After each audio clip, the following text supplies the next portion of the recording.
রাসূল আরবি সাল্লাল্লাহু আলাইহি ওয়াসাল্লাম বলছেন, তুমি কোথায় যাও কাবাঘর দেখতে? তোমার মায়ের চেহারার দিকে দেখো। 7 বার চক্কর দিতে হবে না, প্রত্যেকটা নজরের বিনিময়ে এক একটি করে মাকবুল হজের সওয়াব আল্লাহ দান করবে। সুবহানাল্লাহ। আলাইহিস সালাম একদিন আল্লাহকে বলছেন, আল্লাহ আমাকে ওসিয়ত করুন, আমাকে কিছু শিক্ষা দিন। আল্লাহ সুবহানাহু ওয়া তাআলা বলছেন, তুমি তোমার মা বাবার খেদমত করবে।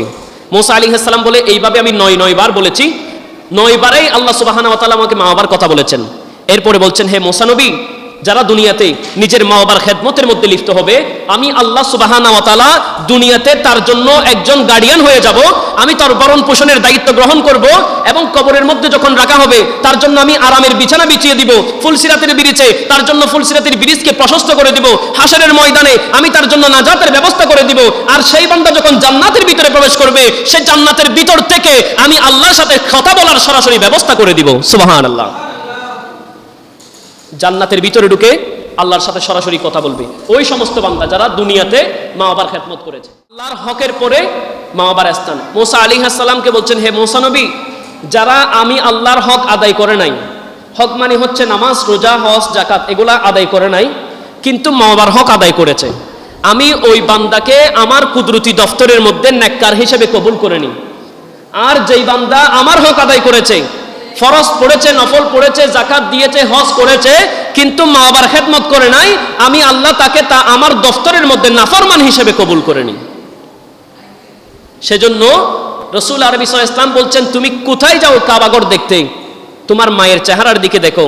7 বার চক্কর দিতে হবে না, প্রত্যেকটা নজরের বিনিময়ে এক একটি করে মাকবুল হজের সওয়াব আল্লাহ দান করবে। সুবহানাল্লাহ। এটা হাদিসে মুবারাকা।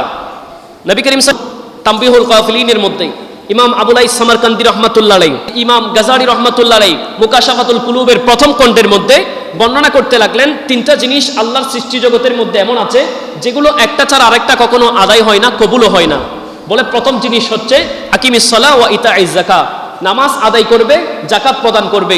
যদি আল্লাহর হক ফরজ নামাজ আদায় যদি ঠিকমতো না করো, যাকাতও ঠিকমতো আদায় হবে না। এরপরে বলছেন আতিউল্লাহ ওয়া আতিউর রাসূল, এটা আমাদের আহলে সুন্নতের আকীদা। আল্লাহর অনুগত্য করো, সাথে রসুলের অনুগত্য করো। রসুলের অনুগত্য যদি না করো, তাহলে আল্লাহর অনুগত্যের কোনো মূল্য তোমার পাওয়া যাবে না। তুমি যতই ইবাদত করো, আল্লাহর কাছ থেকে ওই ইবাদতের কোনো প্রতিদান পাবে না। এরপরে বলছেন আনিশকুর লিওয়ালি ওয়ালিদাইকা, আমি আল্লাহর কৃতজ্ঞতা জ্ঞাপন করো এবং মা বাবার কৃতজ্ঞতা তুমি জ্ঞাপন করো। মুসা কালিমুল্লাহকে আল্লাহ সুবহানাহু ওয়া তাআলা ডেকে বলছেন, হে মুসা নবী, আমি তোমাকে ঘোষণা করে দিচ্ছি, এই পৃথিবীর জমিনে সন্তান মা বাবার প্রতি রহম করবে, মা বাবার প্রতি দয়া করবে, ফরজ বিষয়গুলো আদায় করবে, বৃদ্ধকালে তার খেদমত করবে, আমি আল্লাহ সুবহানাহু ওয়া তাআলা তার রিজিকের মধ্যে বরকত দান করব, তার হায়াতের মধ্যে বরকত দান করব এবং তার যাবতীয় বলা মুসিবতকে আমি আল্লাহ দূরীভূত করে